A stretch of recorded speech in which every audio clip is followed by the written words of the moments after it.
இருக்கோ அவருடைய சமூகம் எங்க இருக்கோ அதே தேடுங்கன்றாரு. When you search and come here, you get your blessing. இது அவருடைய சமூகமா இருக்கு. இந்த இடத்துல நீங்க தேடி வந்திருக்கீங்க. When you come to the Lord, Lord never leave you. இங்க ஆண்டவரை தேடி வரும்பொழுது ஆண்டவர் உங்களை அப்படியே விட்டுட மாட்டார். See, it says he is the Lord our God who judges right in all the earth.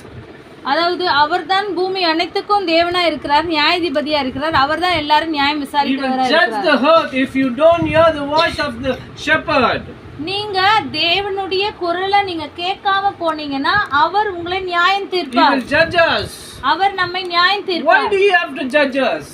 எப்படி அவர் நியாயம் Why தீர்ப்பார்? do you have to judge us? எதுக்காக அவர் நியாயம் Because தீர்ப்பார்? he calls us, we are the temple of the Lord. ஏனென்றால் அவர் நம்மளை அவருடைய சரீரமாகிய தேவாலயமாக கூப்பிடுறார். He calls us the temple of God. We should take care of ourselves, take care of our bodies. எப்படின்னா அவருடைய ஆலயம் என்று அவர் நம்மள எல்லாரும் சொல்லி இருக்கிறாரு.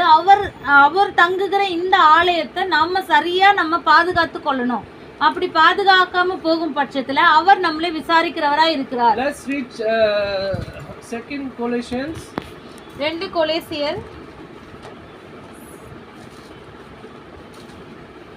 chapter 7 verse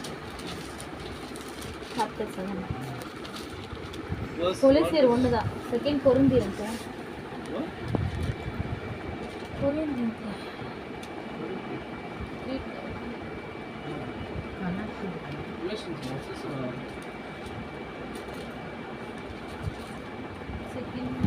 Chronicles, sorry, Chronicles.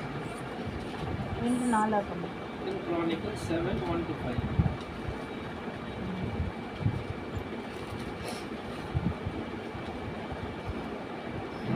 நாளாகவும் 7 1-5. Yeah.